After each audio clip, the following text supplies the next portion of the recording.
பண்ணியிருந்தேன். அதுக்கப்புறம் நடிப்பு ரொம்ப ஆசையாக வந்ததுக்கப்புறம் தெரியுமே தெரியல எனக்கு, கேரளாவிலேருந்து நாதிர் ஷா, கோட்டை நசீர், ரமேஷ் பிஷாரடி அந்த மாதிரி பெரிய பெரிய ஆர்டிஸ்டும் எல்லாம் இப்போது கிட்ட நிறைய ப்ரோக்ராம்ஸ் எல்லாம் ஜாயிண்டாக பண்ணியதுக்கப்புறம் அவர் சொன்னார், அடை உனக்கு நடிக்கணும்னா நீ அந்த வாய்ஸ் எல்லாம் விட்டுடு, உனக்கு தனியாக ஒரு அடையாளம் கிடைக்காது, வாய்ஸ் எல்லாம் ரொம்ப சேஞ்ச் பண்ணிவிடும் அப்படி இப்படி சொன்னால தான் சிங்கர்ஸ் வாய்ஸில் போயிட்டேன். அந்த சிங்கர்ஸ் அவருக்கு கரெக்டாக தெரியல, இப்போ தான் சொன்னேன். 100 சிங்கர்ஸ் வாய்ஸ் ஃப்ரம் 10 லாங்குவேஜ், அதுதான் எனக்கு கின்னஸ் ரெக்கார்டு. என்ன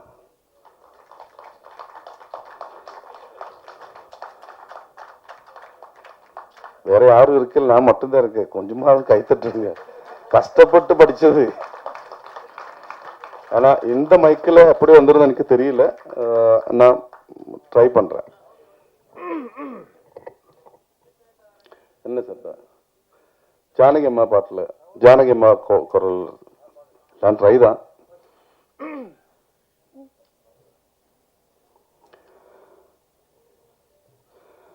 உள்ளில்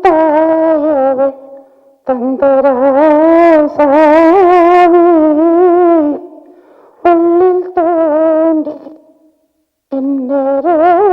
சாவி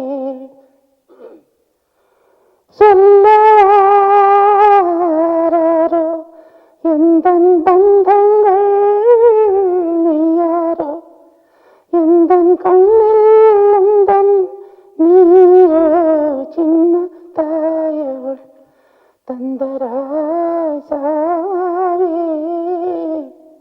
உள்ளில் தோன்றி சின்ன ரோசாவே. தேங்க்யூ. தாஸ் சார் வாய்ஸ் வந்து யேசுதாஸ் சார். நான் வேறொரு பாட்டு எடுத்து வந்திருந்தேன், ட்ராக் இருந்து அது பாடலாம்னு நினைச்சேன், இது பாடலாம். கை தட்டுறதுக்கு லைவ் போயிருந்தாலும் கூட அப்புறம் பிரச்சனை இல்லையே, அப்போ கொஞ்சம் ரிதம் கொடுங்க. ஓகே, விஜய் சார் படத்தில் ஒரு பாட்டு தாஸ் சார் வாய்ஸில் புதுசாக பண்ணியிருக்கேன், லாஸ்ட் பண்ணியிருக்கேன்னு நினைக்கிறேன்.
போதுமா சார்?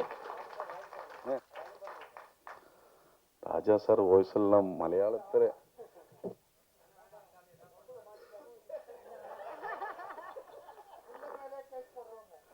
சார், அந்த கேஸ் போட்ட நான் வைரல் ஆயிடுவேன். சரி, இல்லை சார், பெரிய ஆள் சொன்னதான் வேணாம், நான் வேற என்ன பண்றது. சரி, நான் மம்முட்டி சார் வாய்ஸில் தளபதியில் ஒரு 4 வாய்ஸ் இருக்கு, அது பண்ணலாமா? ஓகே.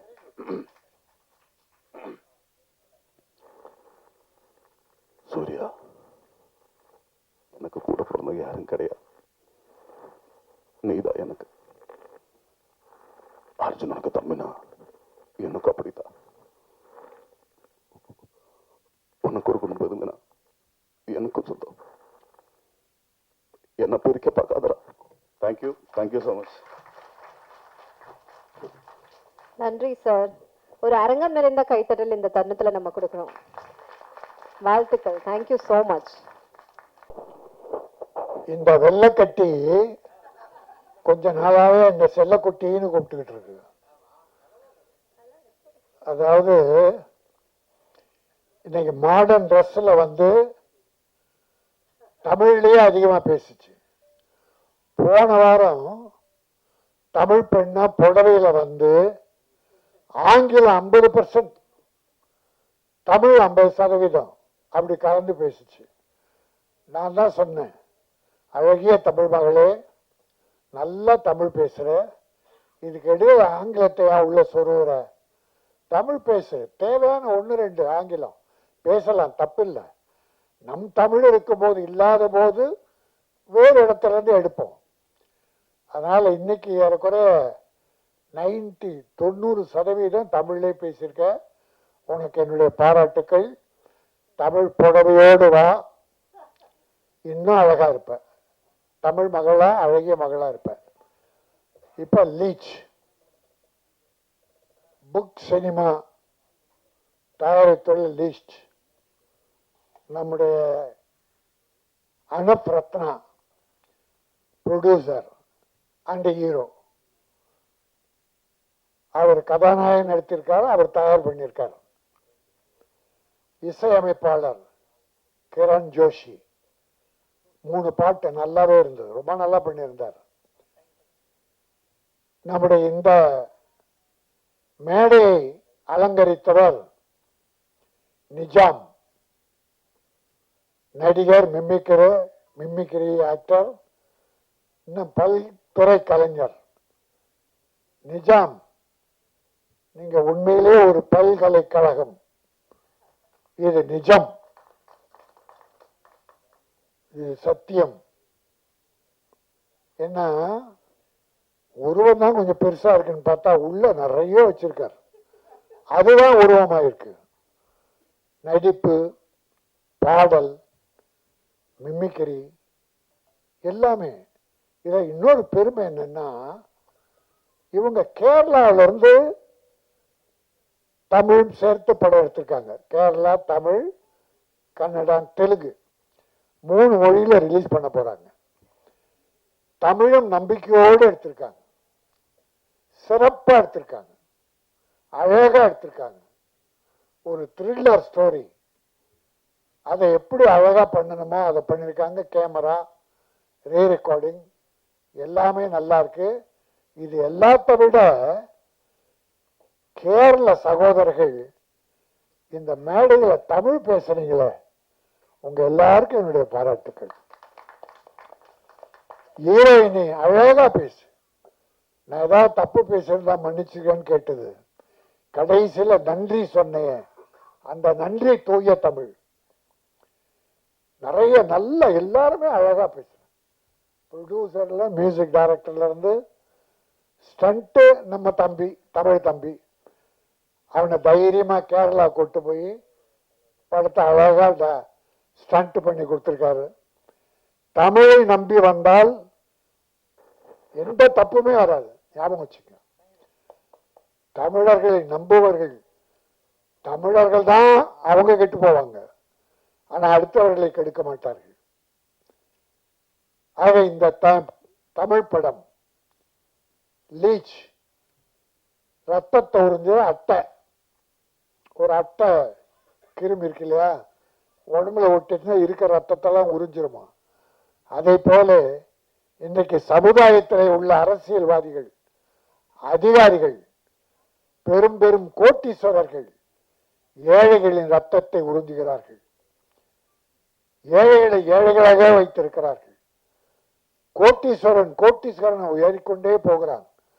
இன்னைக்கு இந்தியாவில் இருக்க 3வது பணக்காரன் பார்த்தா, உலகத்திலே 3வது பணக்காரன் யாருன்னு பார்த்தா உங்களுக்கு தெரியும். நம்ம அரசியல் வேண்டாம், ஆனா திட்டமிட்டு ஒரு குடும்பத்தையே உலக பணக்காரனாக்கி இருக்கிறாங்க. ஏழைகளை இன்னும் ஏழை ஆக்கிட்டே இருக்காங்க. ஆக இந்த அட்டை உறிஞ்ச ரத்தம் மாதிரிதான் ஏழைகள் 80 கோடி பேருக்கு உணவு 5 கிலோ அரிசி இனமா தரேன்றாங்க. ஏன் கொடுக்குற? 75 வருஷம் ஆச்சு சுதந்திரமாகி, இன்னும் ஏன் 5 கிலோ கொடுக்குற? அவரோட உழைச்சி பிழைக்க வேலை வாய்ப்பை கொடுக்க வேண்டியதானே. வேலை செய்து பிழைக்கணுமே தவிர குடும்பத்தை காப்பாற்றணும். ஆனா அடுத்தவன் ரத்தத்தை உறிஞ்சுகிற அட்டைகள் இருக்கிற காரணத்தால் ஏழைகள் ஏழைகளாகவே போய் கொண்டிருக்கிறார். ஆக இன்றைக்கு இந்தியாவிலே அது நிறைய பேசு பொருளாகி இருக்கிறது. எல்லாருமே உணர்ந்திருக்கிறார்கள். ஆகவே அருமை சகோதரர்களே, அடுத்தவர்களை வாழ வைப்போம். நாம் வாழ்வோம், அடுத்தவர்களையும் வாழ வைப்போம். நான் ஒரு சில விஷயம் சொல்லுவேன். ஆத்மா, புண்ணியாத்மா, மகாத்மா. ஆத்மா நமக்குள்ளே இருக்கிறது. நாம் நல்லா இருக்கணும், நம் குடும்பம் நல்லா இருக்கணும் என்று உழைத்து பிழைத்து குடும்பத்தை காப்பாற்றுற ஆத்மாவுக்கு சொந்தக்காரன். இன்னொரு கேட்டகரி, நாம நல்லா இருக்கணும், நல்லா இருந்து அடுத்தவங்களே வாழ வைக்கணும், மற்றவங்களும் வாழணும்.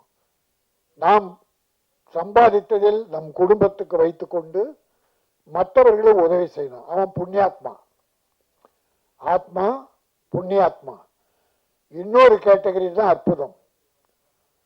நான் வாழணும்னு அவசியம் இல்லை, என் குடும்பத்தை பற்றி எனக்கு கவலை இல்லை, ஆனால் பிறர் வாழ வேண்டும் அப்படி நினைக்கிற தெய்வங்கள் மகாத்மா.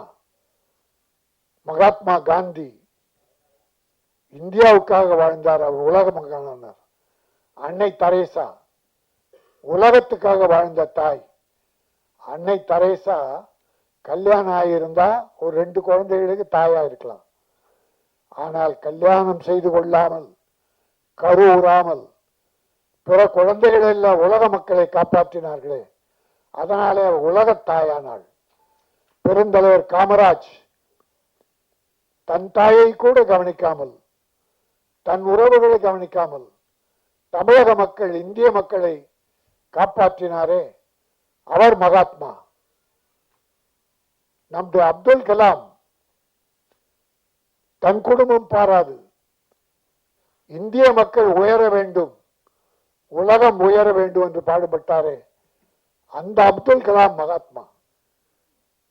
நான் இதை சொல்வதன் மூலம் எல்லாருமே மகாத்மா ஆக முடியாது, புண்ணியாத்மா ஆகலாம். நாமும் வாழ்ந்து நம் குழந்தைகளை குடும்பத்தை காப்பாற்றி மற்ற பொருளில் மிஞ்சுகிற பொருளில் பிறருக்கு உதவி செய்து அந்த குடும்பத்தையும் காப்பாற்றினால் புண்ணியாத்மா ஆகலாம். அதுதான் மனித பிறவி. இன்னைக்கு சினிமா எப்படி இருக்கிறது? தமிழ் சினிமா என்றால் நொந்து போயிருக்கிறது, வெந்து போயிருக்கிறது. சின்ன ப்ரொடியூசர் மட்டுமல்ல, மிகப்பெரிய கம்பெனிகள் எல்லாம் சிரமத்தில் ஆழ்கிறார்கள், பொருளாதார சிரமத்தில் ஆழ்கிறார்கள். பெரிய கம்பெனிகள்லாம் தோல்விகளை தழுவி கொண்டிருக்கிறது. இந்த கார்பரேட் கம்பெனிகள் வந்துதான் தமிழ் சினிமா மிக மோசமான நிலைக்கு போவதற்கு காரணமே கார்பரேட் கம்பெனி என்பது உண்மை. இந்த சம்பளத்தை ஏற்றி ஏற்றி ஏற்றி அவங்க தான் சின்ன ப்ரொடியூசர் கூட பிழைக்காம பண்ணிட்டாங்க. இது எல்லாத்த விட கொடுமை என்னன்னா, தமிழ் சினிமாவின் தலைமகன், உலக நடிகர்களுக்கெல்லாம் தலைவன், தமிழ் சினிமாவின் அடையாளம் நடிகர் திலகம் சிவாஜி கணேசன்.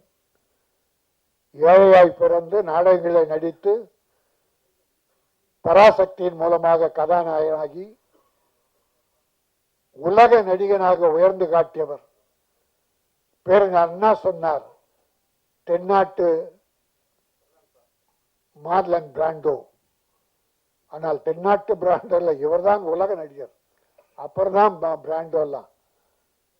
அப்படிப்பட்ட உழைத்தால் உழைத்து உழைத்து தமிழை நடிப்பை உலகத்துக்கு எடுத்து காட்டிய அந்த சிவாஜி கணேசன் வீடு இப்பொழுது ஏலம் போவதற்கு நோட்டீஸ் ஒட்டப்பட்டு விட்டது. கோர்ட்டில் இருந்து ஆர்டர் வந்து விட்டது. இந்த சினிமாவில் ஒற்றுமை இருந்தால், அது யாரோ பேர பிள்ளையோ பிள்ளைகள் இருக்காது, பேர பிள்ளை ஏதோ படம் எடுத்தாரு, 3 கோடி கடன் வாங்கியிருக்காரு, 3 கோடி கடன், படம் ரிலீஸ் ஆகல, பணத்தை திருப்பி கொடுக்கல, வட்டி ஏறி ஏறி அது 9 கோடிக்கு மேல போயிருக்கு. ஏறும், வட்டிக்கு வாங்கினா ஏறதான் செய்யும், நம்ம அவங்கள குறை சொல்ல. ஆனால் அது சிவாஜி கணேசன் யார் பேரம் பண்ணானோ யார் பண்ணாங்களோ, நடிகர் திலகம் சிவாஜி கணேசன் கலைஞரால் சிவாஜியா, சிவாஜியால் கலைஞரா, முத்தமிழறிஞரா என்ற கேள்விகள் எழுதுவதெல்லாம் சிவாஜியால் கலைஞர், கலைஞரால் சிவாஜி. முத்தமிழறிஞர் எழுதிய வசனத்தை பேசி சிவாஜி புகழ் பெற்றார். அந்த வசனங்களை சிவாஜி நடித்ததாலே, பேசியதாலே முத்தமிழறிஞர் கலைஞர் பெயர் பெற்றார் என்று ஒருவர் ஒரு போட்டி. உயிர் நண்பர்கள். அவருடைய வீடு இன்றைக்கு ஏலம் என்கிற போது யாரால் எதனால் என்பதை பார்ப்பதை விட தமிழ் நடிகர்கள், ஹீரோக்கள் மனசு வச்சா 10 பேர் ஒன்னா சேர்ந்து கொஞ்சம் பணம் போட்டு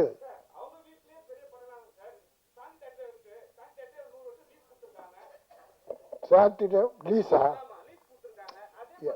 இல்ல இல்ல நானு இல்ல இல்ல இல்ல இல்ல இல்ல தம்பி விளக்கம் சொல்றாரு, எனக்கு தெரியாது தம்பி, தப்பு இல்லை, இல்ல இருக்கட்டும், எனக்கு தெரியல. நான் ஒரு வேண்டுகோளா வைக்கிறேன் சிவாஜிக்காக. அது என்ன வழி இருக்கும்? நான் என்ன சொல்றேன், தமிழக முதல்வர் அவங்க அப்பா கலைஞர் தான் பீச்சில் அவருக்கு சிலை வைத்தார். பிறகு அதை நினைவு மண்டபம் அங்க கொண்டு போய் கட்டினாங்க. அந்த குடும்பத்தோட பற்றுள்ள ஆட்சி நடக்குது. வழிமுறை சட்டம் சரியா இருந்தா, முறை சரியா இருந்தா, நம்முடைய நடிகர்களுக்கு சிவாஜிக்காக இதுல யார் என்ன தப்பு பண்ணாங்க, பைனான்சியரை கூப்பிட்டு பேசுறா, அவர் கூட நிறைய மனசாட்சியோடு ஒத்துக்குவார். குறைச்சி ஒரு 10 பேர் சேர்ந்து முடிஞ்சா பண்ணலாம், இல்ல அவங்க சொத்து இருந்தா அதை வித்து கூட பண்ணலாம், எனக்கு தெரியல. வேண்டுகோள், ஒரு தமிழ் நடிகனுடைய குடும்பம் இன்றைக்கு ஏலம் விடப்பட்டு விட்டது. அது எனக்கு வருத்தமா இருந்தது. அதை வேண்டுகோளாக வைத்தேன். நான் யாரையும் குறை சொல்ல, முடிந்தா யாரால் முடியுமோ அவர்களாம் உதவி பண்ணுங்க. அந்த குடும்பத்து பிரச்சனையே எனக்கு தெரியாது. நான் படித்த செய்தி மனவேதனையாக இருந்தது. அதனால் யாராவது தமிழக அரசோ, தமிழ் சினிமா ஹீரோக்களோ, இல்ல நடிகர் சங்கமோ எல்லாரும் ஒன்னா சேர்ந்து ஏதாவது உதவி செய்து சிவாஜி சம்பாய் வீட்டை காப்பாற்றுங்கள். அவங்க பேர புள்ள அதை பத்தி இல்லை. பிரபு கூட நல்லா தான் இருக்கார், நிறைய படம் பண்ணிட்டு இருக்காரு. அவர் ஒரு வேண்டுகோள் வச்சா கமலஹாசன் பண்ணலாம். அந்த குடும்பத்து மேல அவ்வளவு பாசம் உள்ளவர். நடிகர் திலகத்தின் காலடியிலே கிடப்பார். ஒய்ஜி மகேந்திரனும் கமலஹாசனும், சூப்பர் ஸ்டார் ரஜினிகாந்த் சாரும், மத்த விஜய், அஜித் எல்லாரும் சேர்ந்தா கூட காப்பாத்திடலாம். எனக்கு என்ன வழின்னு தெரியல, என்ன சொல்றேன்னு தெரியல. ஒன்னே ஒண்ணு வேண்டுகோளா இதை வைக்கிறேன். யார் மேலேயும் நான் குறை சொல்ல வரல. இப்பொழுது இந்த படம் லீச் மிகப்பெரிய வெற்றி பெற்று மக்கள் மனதிலே ரீச் ஆக வேண்டும். இது ரீச் ஆகும். தமிழை நம்பி வந்திருக்கிறார்கள். தமிழர்கள் நம்பி அவர்களை கைவிட மாட்டார்கள். ஆகவே என் அருமை தம்பி தயாரிப்பாளர், மியூசிக் டைரக்டர், நடிகர் நிஜாம், ஸ்டண்ட் நடிகர், டெக்னீஷியன்ஸ் எல்லோருமே மிக அற்புதமாக செய்திருக்கிறார்கள். படம் மிகச் சிறப்பாக இருக்கிறது. சின்ன படங்கள் இன்றைக்கு ஓடுகிறது, மக்கள் விரும்புகிறார்கள். பெரிய நடிகர்கள் நடித்த படம்லாம் 6 மாசத்துல பார்த்தா காணாம போயிடுச்சு. சின்ன படங்கள் 10-15 படங்கள் இந்த ஆண்டிலே சென்ற ஆண்டு வெற்றி பெற்றிருக்கிறது. ஆக படம் ரிலீஸ் ஆன பிறகுதான் இது சின்ன படமா பெரிய படமானே தெரியுது, மக்கள் முடிவு பண்றான். அதனால் இந்த லீச் இங்கே தமிழக மக்கள் உங்களை ஆதரிப்பார்கள். எங்கள் பத்திரிகை சகோதரர்கள், ஊடக நண்பர்கள் சிறப்பா எழுதுவாங்க. ஒரு மதுரையில் ஒரு ஹோட்டல்ல எழுதி போட்டிருந்தாங்க, ஒரு போர்டு எழுதி போட்டிருந்தாங்க, இங்கே சாப்பிட வருபவர்கள் சாப்பிட்ட பின்னாலே உணவு நன்றாக இருந்தால் எங்களிடம் சொல்லுங்கள். நல்லா பண்ணியிருக்கப்பா, ஹோட்டல் நல்ல ஹோட்டல்ப்பா, நல்ல சாப்பாடுப்பா. எங்களிடம் குறை இருந்தால் மன்னிக்க வேண்டும். சாப்பிட்டு ஏதாவது உணவு உப்பு இல்லை, காரம் இல்லை, குறை இருந்தால் எங்களிடம் சொல்லுங்கள். சாப்பாடு நல்லா இருந்தால் வெளியே சொல்லுங்கள். சாப்பாடு நல்லா இருக்குவா அந்த ஹோட்டல்ல, நல்லா பண்ணியிருக்காங்க, ஃபர்ஸ்ட் கிளாஸ் என்று வெளியே சொல்லுங்கள். நல்லா இல்லைன்னா எங்ககிட்ட சொல்லுங்க, கேஷியர் கிட்டப்பா இது நல்லா இல்லை மாற்றிக்க சொல்லுங்க என்று ஒரு போர்டு எழுதி படித்து ஆச்சரியப்பட்டேன். அதே போல என் சகோதரர்களே, நல்லா இருக்கிறத கொஞ்சம் நல்லா எழுதுங்க. குறை எழுதலாம், குறை எழுதணும், அதை குறைவா எழுதும். அதுவும் சின்ன படங்களுக்கு கொஞ்சம் குறைச்சே எழுதலாம், பெரிய படங்களுக்கு நல்லாவே எழுதுங்க. நன்றி, வணக்கம். எல்லோருக்கும் வணக்கம். ப்ரெஸ் மீடியா, இந்த படம் முதல்ல மலையாளத்தில் பிளான் பண்ண படம். போக போக தான் சரி இது தமிழில் பண்ணலான்னு யோசிச்சு அனுபவம் வந்துட்டு சரி தமிழில் பண்ணலான்னு. எனக்கு என்ன ஜாஸ்தி என்ன இஷ்டம்னா, தமிழ் மொழிக்கு ஒரு சுவாரஸ்யம் இருக்குது, ஒரு அதோட வளைவுகள் ஒடிவுகள் செமையாக இருக்கும். மலையாளத்தில் லிரிக்ஸ் பண்ணால் அது கொஞ்சம் கஷ்டமாக இருக்கும். ஸோ எனக்கு பேசிக்காக மலையாளத்தில் விட தமிழ் வந்து இன்னும் கொஞ்சம் ஜாஸ்தியாக பிடிச்சிருக்கு. ஒரு சின்ன படம், நீங்கள் சப்போர்ட் பண்ணால் நல்லா வரும். ஏன்னா உங்கள் பேனா தும்பிலையும் கை தும்பிலையும் தான் எல்லாமே இருக்குது. அனுபவனா thank you so much. Rajan sir, பேரு சார், ஏன்னா ஆக்ஷன் படம்னாலே அந்த டைம்லலாம் சார். ஸோ எல்லாருக்கும் வந்ததுக்கு ரொம்ப ரொம்ப நன்றி. நீங்கள் சப்போர்ட் பண்ணுங்கள். ஏன்னா இது நான் என் நாலு செவருக்குள்ளே நான் கேட்டிருந்த பாடல்கள் வந்து இனிமேல் நீங்கள் எல்லாம் கேட்க போகிறீங்க உங்கள் மூலமாக. உங்களுக்கு பிடிச்சிருந்தா தாராளமாக எழுதுங்க, பிடிக்கலாட்டி கொஞ்சம் கம்மியாக எழுதுங்க. தேங்க்யூ ஸோ மச், சப்போர்ட் பண்ணுங்கள். தேங்க்யூ.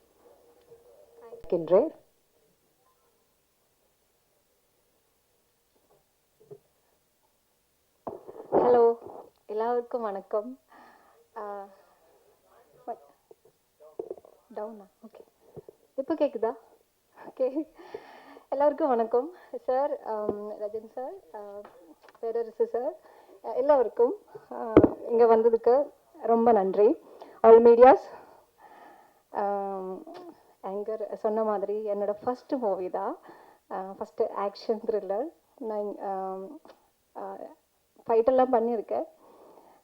அதுக்கு முன்னாடி ஒரு சின்ன விஷயம், எனக்கு தமிழ் கொஞ்சம் கொஞ்சமாக தெரியும். ஏதாவது பிரச்சனை இருந்ததுன்னா மன்னிச்சுக்க. ஓகே, அப்போது நம்ம புக் ஆஃப் சினிமேடா இந்த மூவி எல்லோரும் தியேட்டர் மட்டும்தான் பார்க்கணும். அப்போது எக்ஸ்பீரியன்ஸ் பண்ணுங்கள். நல்லா நல்லா இருக்கும் மூவி, நல்லா ஃபைட்டெல்லாம் இருக்குது. நன்றி, எல்லாருக்கும் நன்றி. இங்கே வந்ததுக்கு எல்லாருக்கும் ரொம்ப நன்றி. உறவுகளுக்கு வணக்கம். அருமை சகோதரர் கே. ராஜன் அவர்கள் ஒவ்வொரு விழாவிலையும் பேசுகிறது ஆரோக்கியமான விஷயமா இருக்குது. அதே மாதிரி இன்னைக்கு பேரரசு பேசியதும் முதல்ல ஆரோக்கியமாக இருக்குன்னாரு, அப்புறம் ரொம்ப சந்தோஷமாக இருக்குன்னு சொன்னார். எதுங்கிறது ரசிகர்களுக்கு தான் தெரியும். முதல்ல இந்த மலையாள பட உலகத்துக்கு எனக்கு என்ன சம்மந்தம்னா, திடீர்னு மலையாள படம் பெரிய பட கம்பல்னு எனக்கு ஃபோன் வந்துச்சு. 10 வருஷம் இருக்கு நினைக்கிறேன், பிரம்மச்சாரி. அந்த படத்தில் மோகன்லால் ஹீரோ. அந்த படத்தில் நான் போய் நடித்தேன். அப்போ தான் ஏன் மலையாள சினிமா வந்து நல்லா இருக்குது, தமிழ் சினிமா இவ்வளோ மோசமாக இருக்குங்கிறது அப்போ தெரிஞ்சுக்கிட்டேன். அந்த படத்தில் ஹீரோயின் வந்து மீனா. அப்போ நான் அவ்வை சண்மி படத்தில் நடித்தேன். அவ்வை சண்மி படத்தில் நடிக்கும்போது 7 பேர் அவங்க கூட வருவாங்க. எத்தனை பேர்? 7 பேர். ஆனால் மலையாள படத்தில் 2 பேர் தான் வந்தாங்க. இது மீனா 2 பேர் தான் வந்தாங்க. அதே மாதிரி ஒரே சாப்பாடுங்க. மோகன்லால் என்ன சாப்பிட்டாரோ அதே சாப்பாடு எல்லாருக்கும் பரிமாறப்பட்டது. அதே மாதிரி கேரவன்லாம் கிடையாது. எல்லாரும் அவங்க என்ன அவங்களுக்கு என்ன வேணுமோ அந்த வசதிகள் செஞ்சு கொடுத்துருந்தாங்க. அதே மாதிரி இன்னைக்கு நிறைய பேருக்கு தெரியாது, பத்திரிகைக்காரங்களுக்கு சினிமாக்காரங்களும் தெரியணும். இன்றைக்கு மதுரை, திருநெல்வேலி, தூத்துக்குடி, நாகர்கோவில் பகுதிகளில் நடக்கிற தமிழ் படங்களில் பெப்சிக்காரங்களை கூப்பிடுறது இல்லை. மலையாள ஆர்டிஸ்ட், மலையாள டெக்னீஷியன்ஸை தான் கூப்பிடுறாங்க. ஏன்னா இங்க விட இங்க சம்பளம் பாதிங்க. இந்த தலையாற்றா பாருங்க பேரரசு, அவர் தெரியும்.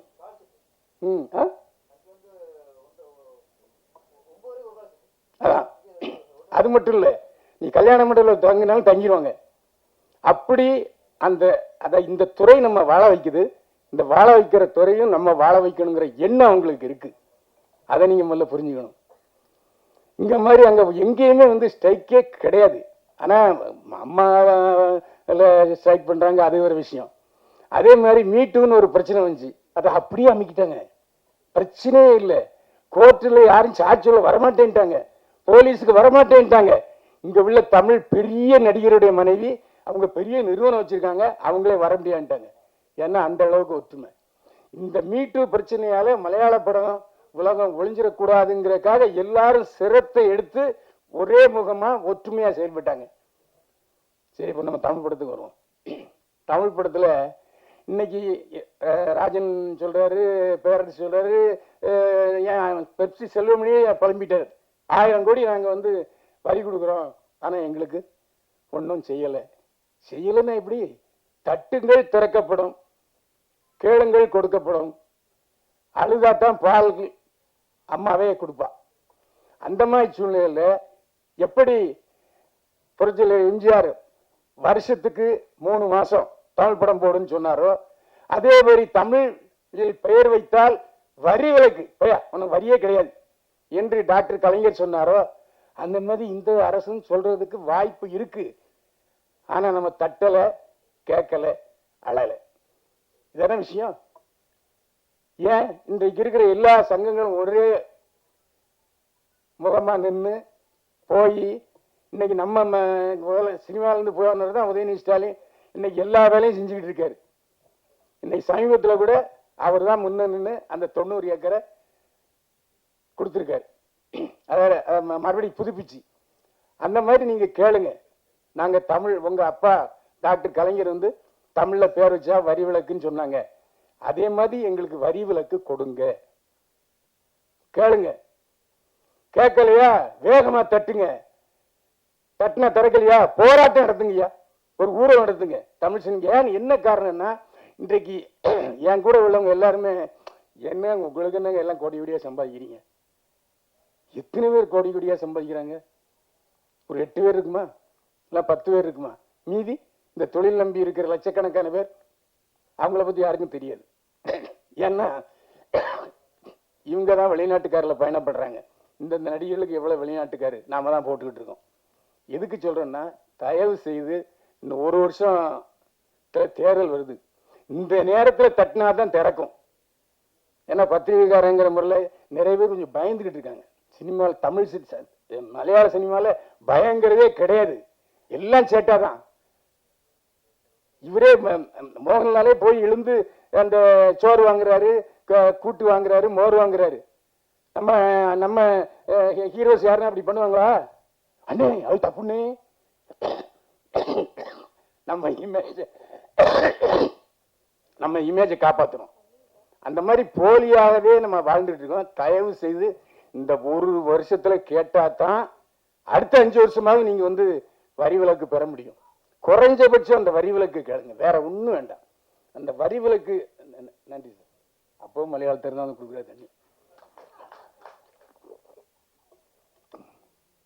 எதுக்கு சொல்றேன்னு சொன்னா, இந்த 1 வருஷத்துல நீங்க கேட்டாதான் நமக்கு கிடைக்கும், அதுல எந்த வித சந்தேகமே இல்லை. அதை ஞாபகத்தில் வச்சுங்க. இன்றைக்கு விநியோக சங்க தலைவர் இருக்காரு, இந்த இயக்குனர் சங்கத்துல பொறுப்புல இருக்காரு பேரரசு. ஒற்றுமை ஒற்றுமை நீங்க பேசிக்கிட்டு இருக்கீங்க, ஒரு தடவை கூப்பிடுங்க. எப்படி போய் பெப்சி செல்மணி வாங்கினாரு? அவர் தானே போன முதல்ல எடப்பாடி பழனிசாமிகிட்ட 5 கோடி ரூபா வாங்கினாரு. இப்போ அதே செல்மணி தானே போய் வாங்கியிருக்காரு ரினியூவேஷன். அந்த மாதிரி தயவு செய்து சிறிய படங்களுக்காகவாவது பெரிய ஆட்களை விட்டுருங்க. இன்றைக்கு நீங்க உங்களுக்கு தெரிஞ்சுட்டு இருக்கு, இன்னைக்கு தமிழ் சினிமா உலகம் வாழ வைத்துக் கொண்டிருப்பதே இந்த அரசு தான் சொல்றவங்க இருக்காங்க, நான் மறுக்கலை. இன்றைக்கு உலகநாயகன் கமலஹாசனே இறங்கி வந்து ரெட் ஜெயின் மூவிஸ் தான் என்னை வாழ வைத்துக் கொண்டிருக்கிறேன்னு ஓப்பனா சொல்றாரு. அப்போ அரசு கிட்ட கேளுங்க, இல்லை ரெட் ஜெயின்ட்டு சன் பிக்சர்ஸில் கேளுங்க. இந்த மாதிரி சின்ன படங்களுக்கு ஏதாவது ஒன்று வாழ்வு கொடுங்க, நீங்க எடுங்க, எடுத்து நீங்களே தியேட்டர் போட்டு வந்த வருமானத்தை கொடுங்க. அப்படி சின்ன மாதிரி நீங்க ஒன்றும் எனக்கு எங்களுக்கு படம் வாங்கினா உடனே காசு தர வேண்டாம், வாங்கி தியேட்டரில் போட்டு தியேட்டரில் உள்ள வருவாயத்தை எங்களுக்கு ரெட் ஜெயின் மாதிரி கொடுங்க. ஏன்னா எந்த ஒரு விநியோகஸ்தரும் செய்யாத விஷயத்த தப்பா நினைச்சுக்காதீங்க ராஜன், நான் விநியோகஸ்தர் சொல்லலை. ஏன்னா இப்படி செஞ்சாதான் உருப்படும். ஏன்னா யாருமே சொல்றதுக்கு தயங்கிட்டு இருக்காங்க. அதை எப்படி சொல்றது போனா என்ன ஏதாவது பழி வாங்கிடுவாங்களோ அப்படி அந்த எண்ணமே வேண்டாம். இதே ரெட் ஜெயண்ட்டையும் சன் பிக்சர்ஸ்லையும் போங்க, ஒரு 10 படத்தை வாங்குன எப்படி வாங்கி நீங்களே தியேட்டர்ல வெளியிடுங்க, வந்த வருமானத்தை கொடுங்க. வரலையா நாம என்ன செய்ய முடியும்? ஒன்றும் செய்ய முடியாது. இன்னைக்கு சொன்ன மாதிரி இன்னைக்கு நிலவுக்கு மேல் என்னடி கோவம் பாஸ் ஆயிடுச்சு, டிராகன் பாஸ் ஆயிடுச்சு. அதுக்கு என்ன காரணங்கிறத டைரக்டர் பேர சொல்லலை. தமிழ் மக்களுடைய பல்ஸை பிடிச்சிக்கிட்டாங்க அவங்க. அதாவது இன்னைக்கு வந்து டைவர்ஸ் எப்படி இருக்கு, பிரேக்கப் லெவல் எப்படி இருக்குங்களா தெளிவாக சொல்றாங்க. இல்லை கமர்ஷியலாக போயிருங்க, ஒன்று கமர்ஷியலாக போங்க, இல்லை யதார்த்த வாழ்க்கைக்கு வாங்க. இன்னைக்கு யதார்த்த வாழ்க்கையை சொன்ன எல்லா படங்களுமே பாஸ் ஆகிட்டு இருக்கு. அதனால நீங்க வந்து பழைய மாவையே அரைச்சிக்கிட்டு இருக்காம, ஆரம்பத்தில் மலையாள படம் எல்பினிஸ்ல ஓடும். அப்போ அந்த மாதிரி காட்சிகளுக்காகவே நாங்கள் போய் பார்ப்போம். எப்போ 1972 மலையாள படம்னா அப்படிதான் ஆயிடுச்சு. ஆனா இன்றைக்கு மலையாள பட உலகம் கதையில மிகவும் தேர்ச்சி பெற்று இன்றைக்கு வந்து இன்னைக்கு தமிழ்ல அவங்க டப்புன்னு ரிலீஸ் பண்ற அளவுக்கு உயர்ந்திருக்காங்கன்னு சொன்னா அவங்க தான் உயர்ந்திருக்காங்க. நாம கல் தோன்றா மண் தோன்றா கழுத்தை மூத்த குடின்னு சொல்லிவிட்டு இறங்கிக்கிட்டே இருக்குமே தவிர ஒரு பக்கம் கூட ஏறல. ஏன் நீங்களே சொல்லுங்க. ஏப்பா நாங்க நாகர்கோவில், மதுரை, தூத்துக்குடி எல்லாம் வந்து கேரளால இருந்து தொழிலாளர்களை கூப்பிடுறோம். அதே சம்பளத்துக்கு நீங்களும் வாங்க, சின்ன படத்துக்கு சொல்லுங்க. அப்படி ஒரு லாபம் போடுங்க ஐயா, சட்டத்தை போடுங்க. நீங்க எப்படி நாங்க சின்ன படத்துக்கு, அதாவது எப்பவுமே பெரிய படங்களும் சின்ன படங்களும் ஒன்றும் அல்லவே அல்ல. 30 லட்சம் ரூபாயில படம் எடுக்கிறாங்க, அதே 300 கோடிக்கும் படம் எடுக்கிறாங்க. உண்டா இல்லையா? ரெண்டும் ஒன்றும் இல்லை. அப்போ நீங்க அந்த மாதிரி, அதாவது எப்படி மார்க்கு குறைவா வாங்குற மாணவனுக்கு டியூஷன் பள்ளிக்கூடத்தில் ஏற்படுத்தி இருக்காங்களோ அதே மாதிரி நம்ம நலிந்து போனேன்னு சொல்ல வேண்டாம். சின்ன பட்ஜெட் படங்களுக்கு இந்த அரசாங்கமும் சன் பிக்சர்ஸும் ரெட் ஜெயண்ட்டும் என்ன செய்ய போறாங்க, உட்கார்ந்து பேசுங்க. பேசுனீங்கன்னா நிச்சயமா உங்களுக்கு வந்து நல்லது கிடைக்கும். ஏன்னா மறுபடியும் சொல்றேன், இன்னும் 1 வருஷம் தான் தேர்தலுக்கு இருக்கு. ஏன்னா உங்க வாய்ஸ் தான் மக்கள்கிட்ட சீக்கிரமா போய் சென்றடையும். எங்களுக்கு திமுக அரசு எல்லாம் செய்திருக்கிறேன்னு சொன்னா எல்லாம் ஓட்ட போட்டுருவான். ஆனா ஒண்ணுமே செய்யலாம், ஒண்ணும் கிடைக்காது. இதை புரிஞ்சுங்க. இதுக்கு மேல டீட்டெயிலா நான் பேச விரும்பல. ஏன்னா நான் பேசி இப்போ ராஜனும் பேரரசும் பேசி என்ன எல்லாரும் ஒன்றுபடுங்கள். அதான் இன்றைக்கு பாருங்க, ரேஷியோ கூட எனக்கு உடன்பாடு இல்லை. அந்த வீடு சதவீதம் பார்த்தீங்கன்னா பெப்சிக்கு 1%, நடிகர்களுக்கு 1%, சின்ன திரை கலைஞர்களுக்கு கூட 1% இருக்கு. இயக்குநர் சங்கத்துக்கு இருக்கா? இந்த கேள்வியா நீங்க கேட்கல டைரக்டர் பேரரசு? உங்க இயக்கத்துல இயக்குனர் சங்கத்துக்கு தனி, இப்போ சின்ன திரை சங்கம் கூட தனியா வச்சிருக்காங்க, நடிகர் சங்கம் தனியா வச்சிருக்காங்க. அவங்க ரேஷியோ பார்த்தீங்கன்னா இன்னைக்கு பெப்சில இருந்து உங்களுக்கு கொடுக்கப்படுறது குறைவா இருக்கும். அப்ப மரியாதை என்னங்கிறத நீங்களே புரிஞ்சுங்க. நான் வந்து சொல்லி தெரிய வேண்டியதில்லை. ஏன்னா இதெல்லாம் ஆராய்ந்து தினசரி பார்த்து தான் இதை நான் கடைசி கட்டமா நான் பேசுறேன். தயவு செய்து அரசாங்கத்திடம் நல்லுறவை வளர்த்து கொண்டு இந்த விஷயங்களை பேசுங்க. ஒன்று சின்ன படங்களுக்கு உங்களுடைய நிறுவனங்கள் எப்படி எங்களுக்கு ஷேர் பண்ணி கொடுக்குது அதை ஒன்று கேளுங்க. வரி விலக்கு, சின்ன படங்களுக்கு முழு வரி விலக்கு இல்லை வேண்டாயா, எல்லாம் உங்க அப்பா சொன்ன மாதிரி, டாக்டர் கலைஞர் சொன்ன மாதிரி நாங்கள் தமிழ்லே பேர் வைக்கிறோம், எங்களுக்கு முழு வரி விலக்கு. உங்க அப்பா செஞ்சதை கொடுங்க. உங்க அப்பா கொடுத்த நிலத்தை எங்களுக்கு திருப்பி போய் கொடுத்துருக்கீங்க, நன்றி, பாராட்டுகள். அதே மாதிரி உங்க அப்பா கொடுத்த அந்த தமிழ் படங்களுக்கு தமிழ் பேரில் வைத்தால் வரி விலக்கு சொன்னார்ல, அதை கொடுங்கன்னு ஒரே வார்த்தை கேட்டா போதுங்க. மாத்தேன்னு சொல்ல போறாரு? அவங்க அப்பா செஞ்சது தானே, யாரும் எதுக்கவா போறாங்க? இன்னும் சொல்ல போனா எல்லா கட்சிகளும் அந்த செயலுக்கு ஆதரவு கொடுக்கும். அப்படிப்பட்ட சூழ்நிலையில நீங்க அதை செஞ்சீங்கன்னா தான் இன்னைக்கு சின்ன படங்கள் உருப்படும். இல்லாட்டி பேசிக்கிட்டே இருந்து இந்த மைக் கூட போயிட்டே இருக்கும், 4 பேர் போடுவாங்க, போட மாட்டாங்க. அதனால நான் இந்த சூழ்நிலை நான் சொல்றது என்னன்னா, அவங்க மலையாளத்தில் உள்ளவங்க எவ்வளவு சிறப்பா இன்னைக்கு படம் எடுத்து இன்னைக்கு தமிழ்ல மொழி மாற்றம் செய்ய கொண்டு வருகிறார்கள். ஆனா நாம இன்னைக்கு பெரிய படத்தை கூட நேரடியாக தான் ரிலீஸ் பண்றோமே தவிர மொழி மாற்றம் செய்து ரிலீஸ் பண்ணல. அதனால தயவு செய்து இந்த கோரிக்கையை முன்னெடுத்து ராஜனும் பேரரசும் கொண்டு போய் அவங்கவுங்க சங்கத்தில் யூனியன்ல சேர்த்து ஒற்றுமையாக, அதைத்தான் திரும்ப திரும்ப சொல்றேன்.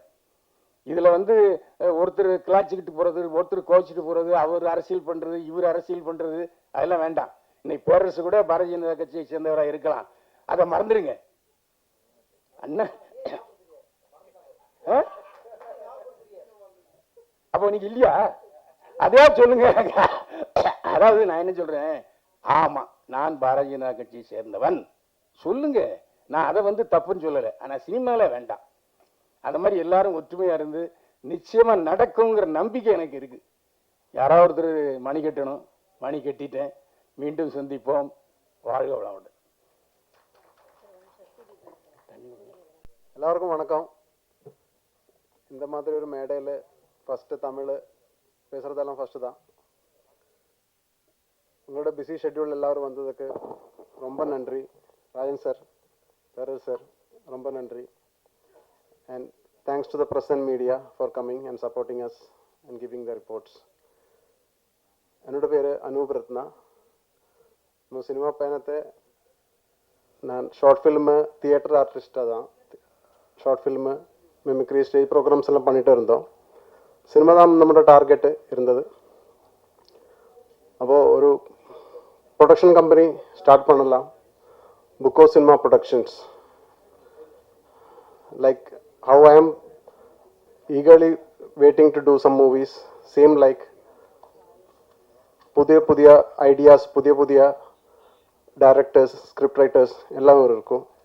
இப்போ அவருக்கெல்லாம் ஒரு அவசரம் கொடுக்கணும், ஒரு சான்ஸ் கொடுக்கணும்னு நினச்சிட்டு தான் ஒரு புக்கோ சினிமா ப்ரொடக்ஷன்ஸ் இந்த மாதிரி ப்ரொடக்ஷன் கம்பெனி ஸ்டார்ட் பண்ணியிருந்தது. ஃபர்ஸ்ட் மூவி பண்ணலாம், எந்த சப்ஜெக்ட் எடுக்கலாம், அந்த மாதிரிலாம் யோசித்தேன். அப்போ தான் ஒரு ஆக்ஷன் த்ரில்லர் ஜானரில் ஒரு படம் பிடிக்கலாம்னு நினச்சேன். ஏன்னா ஆக்ஷன் த்ரில்லர் ஜானருக்கு ஒரு வேர்ல்டு வைட் அக்செப்டன்ஸ் இருக்குது, ஒரு மார்க்கெட் இருக்குது. நமக்கு ஜாக்கி சான்னு தெரியும், டோன்லியே தெரியும், சில்வஸ்டர் ஸ்டாலினே தெரியும். அதுக்கு அவருக்கும் பெரியமான கிளாஸ் ஆக்டர்ஸ் இருக்குது. அதனால் இவர் பேர் ஜாஸ்தி தான் இருக்கும். ஏன்னா அவர் ஆக்ஷன் பண்ணுறான். இங்கே ரஜினி சார், சிரஞ்சீவி சார், அவரெல்லாம் வேர்ல்டில் நம்ம இந்தியா சினிமாவே ஆக்ஷன் பண்ணிட்டு தான் பெருமையாக இருக்குது. அப்போ ஆக்ஷன் மூவிக்கு எப்போதுமே ஒரு மார்க்கெட் இருக்குது, ஒரு ஏரியா இருக்குது. அது யூனிவர்சலாக பேசுவான். அப்போ அந்த மாதிரி ஒரு படம் தான் எடுக்க பிளான் பண்ணியிருந்தது. அப்போது அப்படி தான் நம்ம லீச்சுக்கூட ஆரம்பம். லீச் என்ன, அட்டாம்பூச்சி தெரியும்னு நினைக்கிறேன். நம்ம ரத்தத்தை உறிஞ்சு குடிக்கிறத ஒரு இன்செக்ட், அட்டாப்பூச்சி. அது எவ்வளோ ஆளுக்கு அனுபவம் இருக்குன்னு தெரியாது. அது நம்ம தேகத்தில் ஒட்டி இருக்கும். அது ஒட்டி ரத்தத்தை உறிஞ்சு குடிச்சு இட்டு இருக்கும்போது நமக்கு தெரிஞ்சிருந்தா அப்பாவே நமக்கு அது கிளியர் பண்ணலாம், இல்லைன்னா நம்ம அது சாவ வைக்கும். அதுதான் நம்முடைய ஸ்டோரியோட பேஸ் லைன், ஒன் லைன். நம்ம சுற்றி யாரா இருக்கு, நல்லவர் இருக்கா, கெட்டவர் இருக்கா தெரியாது. யார் காப்பாற்றுவான் ஒன்றுமே தெரியாது. நம்ம சிரித்து பேசுகிறதவன் நம்ம ரத்தத்தை உறிஞ்சு குடிச்சிட்டு இருக்கும். நம்ம தெரிஞ்சிருந்தா நமக்கு அங்கே நின்று எஸ்கேப் ஆகிடலாம். அதுதான் நம்ம மூவி. நம்ம சவுத் இந்தியா முழுசாக ரிலீஸ் பண்ண பிளான் பண்ணிகிட்ருக்கேன். Kerala, Tamil Nadu, Hyderabad and Karnataka. And our distribution is taken care by SFC Ads, Shrijin. இதுதான் நம்மளோட கதை.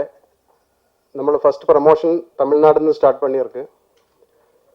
After tomorrow we are having Kerala audio trailer launch, publicity எல்லாம் ஸ்டார்ட் பண்ணுற போகிறேன். இங்கேருந்து நமக்கு லவ் கிடைச்சா கண்டிப்பாக உலகத்தில் முழுசாக கிடைச்சிடும், எனக்கு தெரியும். ஆனால் நான் லோகிதாஸ் சார், கேரளாவிலிருந்து வருது, Lohithadas sir, Bharathan sir, Kamal sir, Fazil sir, அவரோட கிளாஸ் படங்கள்லாம் பார்த்துருக்கேன். இங்கே பாரதி சார், பாலேந்திர சார், அவரோட எல்லாம் படங்களெல்லாம் பார்த்துருக்கேன். ஆனாலும் ஒரு ஆக்ஷன் மாஸ் படம் பார்க்கணுன்னா, ஒரு டான்ஸு ஆக்ஷன் மாஸ் படம்லாம் பார்க்கணுன்னா அது தமிழ் மூவி தான். இப்போ என்னோட ஆசையும் தமிழ் மூவி பண்ணணும்னு, அது கதை எல்லாருக்கும் ரசிக்கும்னு நினைக்கிறேன். பேரரசு சாரோட திருப்பாச்சி எல்லாம் நான் ஆ டைமிலெல்லாம் எவ்வளோ பார்த்துருக்கேன் தெரியாது. கும்பிட போன தெய்வம் இந்த பாட்டெல்லாம் இப்பொழுதும் ஞாபகத்தில் இருக்கு. இவ்வளோ டான்ஸ் ஆடிட்டுருது. உங்களோட எல்லாம் லவ் சப்போர்ட் வேணும். வந்ததுக்கு ரொம்ப நன்றி. மார்ச் 14th தான் மூவி ரிலீஸ் பிளான் பண்ணிட்டு இருக்கு. என்னோட தமிழ் தப்பாக இருந்தால் மன்னிக்கு. Thank you so much. Thank you so much.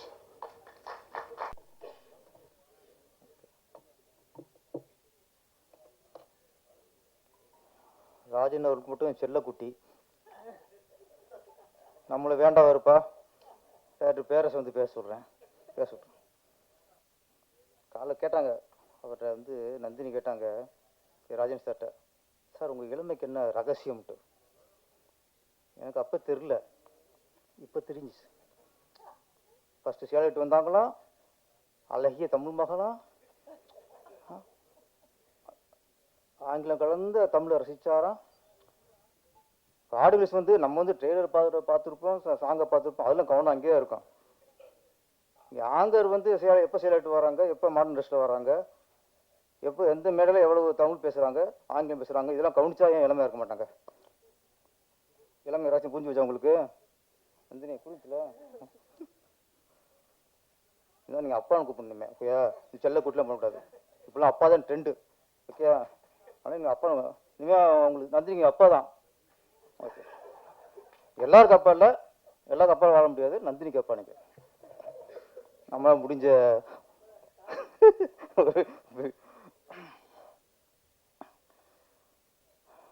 நல்லா இளையராஜா சாங்கை வந்து, இசைஞானி இளையராஜா சாங் வந்து கேட்குற சந்தோஷமாக இருக்கும், அதை நம்ம பாடுறது சந்தோஷமாக இருக்கும். வீட்லேயும் சரி, காரில் போகும்போது சரி, அது பாட்டை பாடினாலே அவ்வளோ சந்தோஷம் இருக்கும். இப்போ அவர் பாட்டை பாடுறதுக்கு அவ்வளோ பயமாக இருக்குது. இப்போ பாவம் நிஜாம் வந்து கலங்கி போயிட்டாரு. அதில் நீங்கள் லைவில் போகுது அப்படின்ட்டு நீங்கள் பதறீங்க. காப்பி ரைட்ஸ் வந்து இன்னைக்கு இந்த அளவுக்கு பதட்டத்தை உண்டாக்கியிருக்கு. அது கொஞ்சம் சில இடங்களில் கொஞ்சம் குறைச்சிக்கணும். இந்த மாதிரி மேடையில் பாடுறதுக்கெலாம், அதுவும் இளையராஜா சார் பாட்டை பாடுறதுக்கெலாம் பயப்படக்கூடாது. அது வந்து நமக்கு பாட்டை போனால் நமக்கு ஆத்ம திருப்தி இருக்கும், சந்தோஷம் இருக்கும். எங்களுக்கு தானே பாட்டு போடுறீங்க, கேட்க மட்டுமா பாட்டு போடுறீங்க? நாங்கள் பாட வேணாமா? அதை நாங்கள் பாடணும்ல. நாங்கள் என்ன சொல்லுங்கள், இந்த பாட்டை யாருமே உண்மையிலே கேளுங்க, யாரும் என் பாட்டை திருப்பி பாடான்னு சொல்லுங்கள். இந்த படத்தில் பயன்படுத்துறது பெரிய ஸ்டார் ஹோட்டலில் இந்த பாட்டை போட்டு ஆடுவாங்க, அங்கெல்லாம் நீங்கள் வாங்கிக்கலாம். அங்கே யாரும் இங்கே இது வெளில என்ன சம்பாதிக்க போகிறார் அவர்? நிஜாம் அவர் திறமையை வெளிக்காட்டுறதுக்கு இளையராஜா அவர் பயன்படுறாங்க. அது பெரிய ஒரு பாக்கியம். அது இந்த பதட்டம் இருக்கக்கூடாது. ஆரம்ப காலத்தில் எல்லா மிஸ்டேட்டருமே கிராமிய பாடல்கள், கும்மி பாடல்கள், இதுலேருந்து எடுத்து அதை ஹிட் ஆகிட்டு அப்புறம் தான் பெருசாக வந்திருக்கோம். அதில் இசைஞானி அவர்கள் இந்த மாதிரி எனக்கு உண்மையிலே கொஞ்சம் மனசு கஷ்டமாக போச்சு.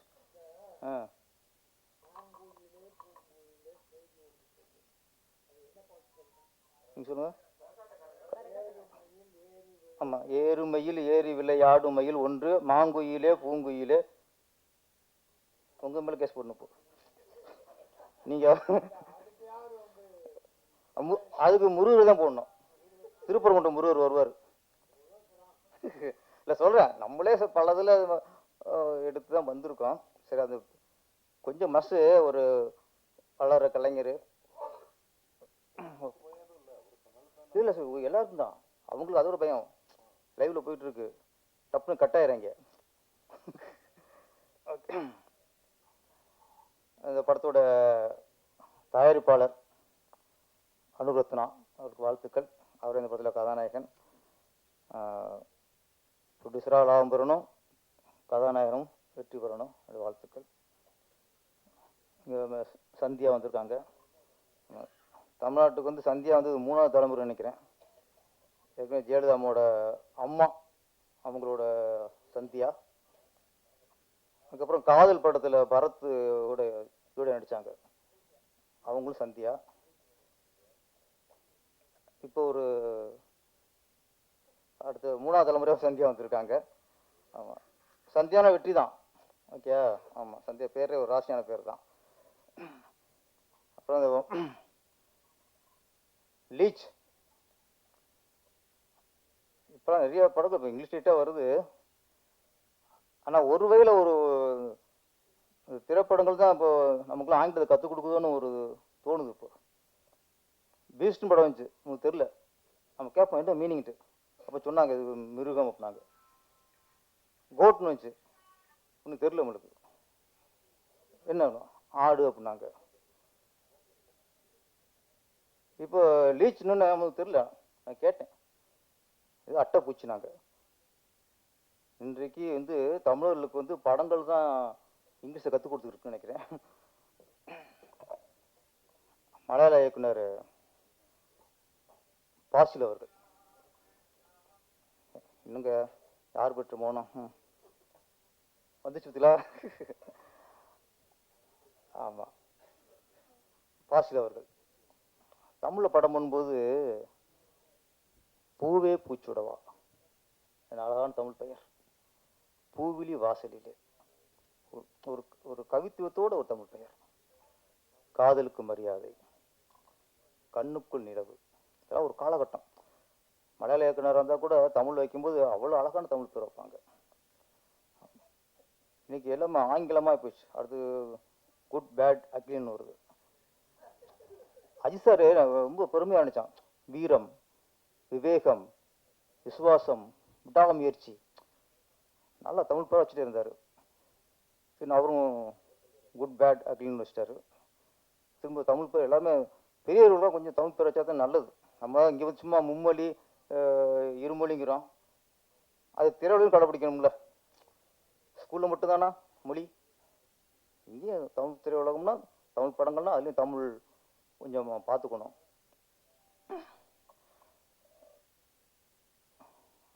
அட்டை பூச்சி தான் லீச். அட்டை பூச்சிக்கு நிறைய விளக்கத்தை சொல்லிட்டாரு ராஜன் சார். ஆமாம், மனிதர்களையே நம்ம கூட இருக்கவங்களே நம்மளை உறிஞ்சிடுவாங்க. இன்னைக்கு எல்லாமே தான், இன்னைக்கு கூட இருக்கவங்க, நண்பர்கள், உறவுகள் எல்லாமே அட்டையாக தான் பேசிட்டாங்க. நம்மகிட்ட ரத்தம் இருக்க வரைக்கும் அந்த அட்டைகள் நம்ம ஒட்டிகிட்டே இருக்கும். ரத்தம்லாம் போச்சுன்னா அது அடுத்த எங்கே ரத்தம் அதிகமாக இருக்கும் அங்கே நகர்ந்து போயிடும். இந்த படத்தில் ஒரு பாடல், இசை சூப்பர் சார். நம்ம மிஸ்டர் கிரண் ஜோஸ் 3 பாடங்களும் சூப்பர். அதில் அந்த முதல் படம் ஒன்றதுல கண்ணில் தெரியும் தோற்றம், நல்ல அருமையான பாடல். அதில் விசேஷம் என்னம்னா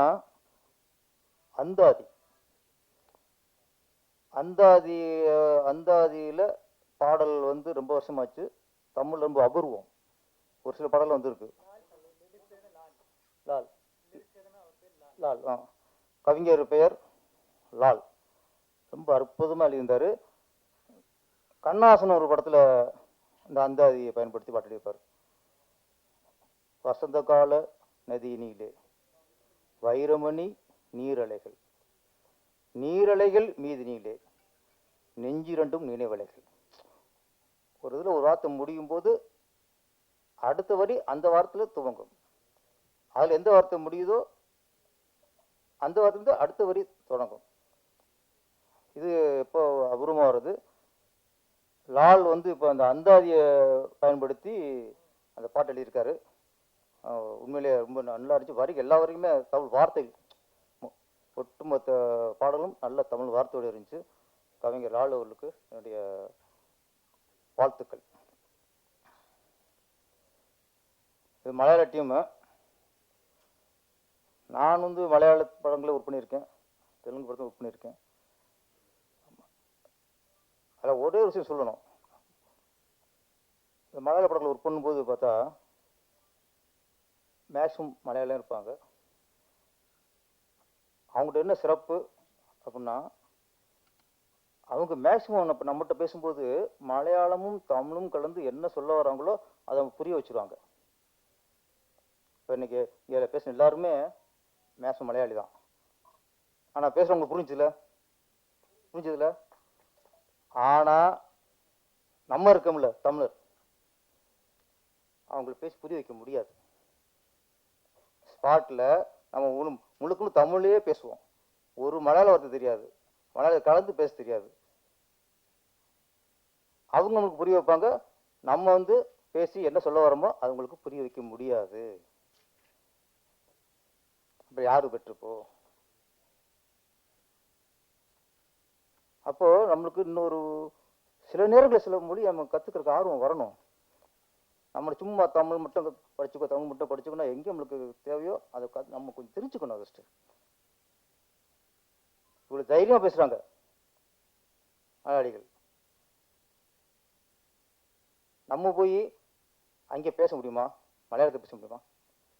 ஒரு கேரளாவில் போய் அங்கே ஒரு ஆடியோ ரிலீஸு, அங்கே எல்லாருமே மலையாளம் இருக்காங்க, அங்கே ப்ரெஸ் எல்லாமே மலையாள ப்ரெஸ்ஸாக இருக்குது, மீடியாக்கள் இருக்குது. ஒரு தமிழர் போய் இங்கே இவங்க பேசி புரிய வச்ச மாதிரி என்னால் இங்கே பேசி புரிய வைக்க முடியுமானா என்னால் முடியாது. முதல்ல முடியாது. நமக்கு இப்படியே பிளட் இப்படி ஆகிப்போச்சு, நம்ம மொழி நம்ம மட்டும் அதுன்னு ஆகிப்போச்சு. சில நேரங்களில் அதையும் கொஞ்சம் கற்றுக்கணும். அப்புறம் சில இன்னொன்று இருக்கு இவங்களை பற்றி. மலையாள படம்னா ப்ரொடியூசர் மலையாளி, இயக்குனர் மலையாளினா அது அப்புறம் எல்லாமே எடிட்டர் எல்லாருமே அவங்க மலையாளியே தான் அவங்க வச்சுக்குவாங்க. அதில் ஒரு தமிழ் டெக்னீஷியனோ வேற மொழி டெக்னீஷியனோ உள்ளே பூந்துறது சாதாரண விஷயம் இல்லை. அப்படி பார்க்கும்போது நம்ம டேஞ்சர் மணி உங்களுக்கு வாழ்த்துக்கள். ஒரு தமிழ் டெக்னீஷியன் இது ஒர்க் பண்ணியிருக்காரு. ஏன்னா அவங்க என்னென்னா ஒரு யூனிட் அவங்களுக்கு. ஆனால் இந்த ஒரு விஷயத்தில் அவன் தமிழராக நம்ம பெருமைப்படணும். நம்ம ஒரு தமிழ் ப்ரொடியூசர், தமிழ் இயக்குனர் அப்படின்னா கூட எடிட்ரு, கேமராமேன் எல்லாருமே தமிழராக தான் இருக்கணும்னு ஒருத்தர் நினைக்க மாட்டான் சார். அங்கே திறமை எடிட்ரு மலையாளியாக இருப்பார், கேமராமேன் தெலுங்கராக இருப்பார். ஒன்றே ஒரு சரி, இப்போ இவங்க வந்து இங்கே வந்து நம்ம எல்லாருமே நினைக்கிறோம், இங்கே யார் வீட்டும் நினைக்க மாட்டோம், சகோதரர்கள் தான் நமக்கு. சினிமாவுக்கு மொழி ஒரு பிரச்சனையே இல்லை. தெலுங்கா மலையாளமா மொழி பிரச்சனை, அங்கே திறமை தான் முக்கியம். தமிழ் மண்ணில் இது ஒரு ஒரு ஒரு நல்ல விஷயம். தமிழர்களுக்கு எல்லாத்தையும் அரவணைப்போம், எல்லாத்தையும் அரவணைப்போம். அப்புறம் சார் சொல்கிறாரு, இன்னைக்கு சிவாஜி வீடு சொன்னார், அது கொஞ்சம் வருஷம் ஆச்சு. ஒரு சின்ன பயம். சிவாஜி கணேசன் அவர்கள், நடிகர் திலகம் சிவாஜி கணேசன் அவர்கள் 250 படத்துக்கு மேலே நடித்து புகழ்பெற்ற ஒரு நடிகர். ஒரு பேரை வந்து ஒரே படம் எடுத்திருக்காரு. தாத்தா 250 படம் நடித்து சம்பாதிச்சிருக்காரு. பேரை ஒரே படம் எடுத்திருக்காரு. அந்த ஒரு படத்து கடனுக்காக அந்த வீடே இன்னைக்கு கோர்ட்டு வந்து ஜப்தி நோட்டீஸ் அனுப்பியிருக்குன்னா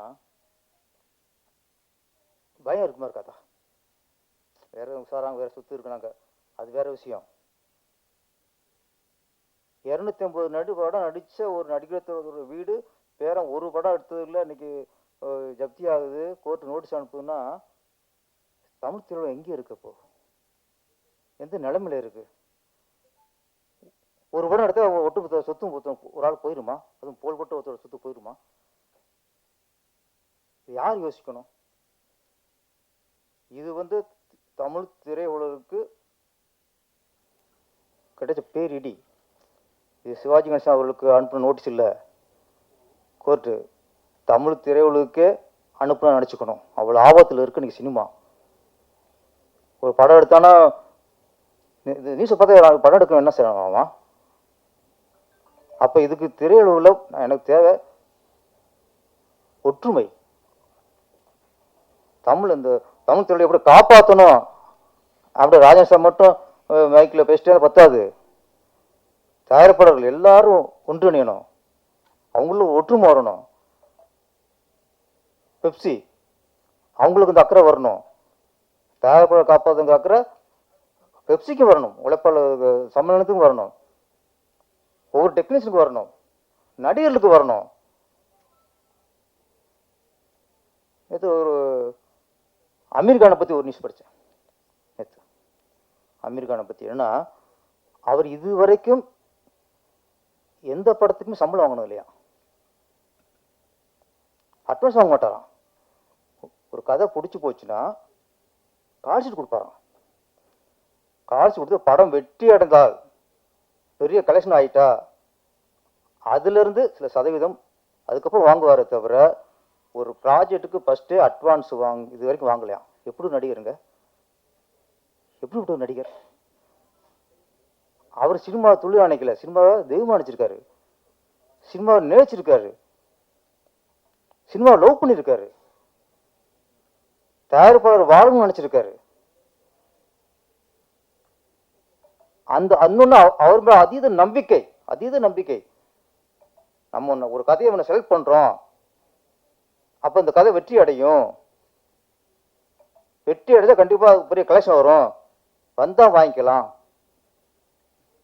அப்போ இந்த மாதிரி ஒரு நடிகர் வர லாபத்தில் எனக்கு கொடுங்க, அது வரைக்கும் இது வேணாம் சொன்னால் எங்கே எதிர்மா அப்போ இந்த படம் வெற்றி அடையணும், பெரிய கலெக்ஷன் வரணும்னு ஒரு நடிகர் நினைப்பாங்க. ஃபஸ்ட்டே மொத்த படத்தையும் வாங்கிவிட்டா படம் எப்படி போனாலும் நினைக்க வாய்ப்பு இருக்குது. இன்னைக்கு சில நடிகர்லாம் மொத்த படத்தையும் ஃபஸ்ட்டே கேட்டுறாங்க, அப்படி இருக்குல்ல ராஜன் சார்? சில நடிகர்லாம் சம்பளத்தை முதல்ல மொத்தமாக கேட்டுறாங்க, அதுவும் இருக்கு. டப்பிங் பண்ணி வாங்குறது இது கொஞ்சம் இன்னைக்கு சினிமா நான் நினச்சினேன் சிவாஜி கணேசன் அவர்கள் வீடே இன்னைக்கு ஏலத்துக்கு போகிற அளவுக்கு வந்திருக்குன்னா நடிகர்களும் யோசிக்கணும், இயக்குநர்களும் யோசிக்கணும், தயாரிப்பாளரும் யோசிக்கணும், ஒட்டுமொத்த இண்டஸ்ட்ரியும் யோசிக்கணும். இது பெரிய நீங்கள் சிவாஜி கணேசன் வீட்டில் ஒட்டணும் நோட்டீஸ் பண்ணிக்கூடாது. ஃபஸ்ட்டு பெரிய ஆபத்தில் இருக்குங்கிறது பெரிய உதாரணம். சினிமாவில் எல்லாரும் ஒன்றிணைவோம். சினிமா எப்படி அது திருப்பி ஒரு பழைய மாதிரி எப்படி ஒரு மக்கள் விரும்பி தேட்டருக்கு வர்றதுக்கு என்ன வழியோ அதை யோசிப்போம். அதுதான் சரியே தவிர ஆளாளுக்கு இன்னைக்கு சண்டை போட்டுக்கிட்டு அந்த புரிஞ்சுக்கிட்டு இருந்தால் பெரிய ஆபத்தில் போய் முடியும். ஆனால் இந்த நேரத்தில் ஒரு ஆரோக்கியமான விஷயம், ஒரு சில படங்கள் பெரிய கலெக்ஷன். டிராகன் உண்மையிலேயே பெரிய கலெக்ஷன் ஆகிருக்கு. இந்த மாதிரி படங்கள் எப்பாவது ஒரு பெரிய கலெக்ஷன் ஆகும்போது நம்ம தமிழ் இண்டஸ்ட்ரிக்கே ஒரு புத்துணர்ச்சி, ஒரு தெம்பு வருது. டிராகன் வெற்றி சமீபத்தில் தமிழ் திரையுலகு கிடைச்ச ஒட்டுமொத்த ஒரு தயாரிப்பு மட்டும் லாபம் இல்லை. இப்போல்லாம் ஒரு படம் பெரிய ஹிட் ஆச்சுன்னா அது அந்த தயாரிப்புக்கு மட்டும் லாபம் இல்லை, இண்டஸ்ட்ரிக்கே லாபம் தான். ஏன்னா ஒரு தைரியத்தை கொடுக்குதுல்ல, கப்பர் பந்து ஓடிச்சு. அப்போ இண்டஸ்ட்ரிக்கு ஒரு ஒரு மக்களுக்கு ஒரு நம்பிக்கை வருது, பிடிச்சிருக்கு, ஒரு தெம்பு வருது. சமீபத்தில் 4-5 படம் கொடுத்துருக்கு. இப்போ கொஞ்சம் சினிமா கொஞ்சம் ஆரோக்கியமாக தான் இருக்குது. படம் நல்லா இருந்தால், திரைக்கது நல்லா இருந்தால் படம் கண்டிப்பாக மக்கள் தேட்டருக்கு வராங்க. படமும் நம்ம எடுக்கிறதும் முதலீடு பண்ணுறது மட்டும் இல்லை, இயக்குநர்களும் கொஞ்சம் கதையிலையும் மற்ற எல்லாத்தையும் கவனம் செலுத்தணும். சினிமா ரொம்ப மோசமாக இருக்குது, திருப்பி கொண்டு வந்துடுவோம். இந்த படம் லீச் அட்டைப்பூச்சி, ஆமாம், இந்த அட்டைப்பூச்சி அட்டைப்பூச்சி இல்லாமல் வெற்றி பட்டாம்பூச்சியாக பறக்கணும். பட்டாம்பூச்சி பற்றி எல்லாருக்கும், இயக்குனருக்கும் சரி, இயக்குனர் SM அவர்களுக்கும் சரி, மியூசிக் டைரக்டருக்கும் சரி, எல்லாருக்கும் இந்த படம் மிகப்பெரிய வெற்றியை கொடுத்து பேரையும் புகழையும் உண்டாக்கும். நன்றி, வணக்கம்.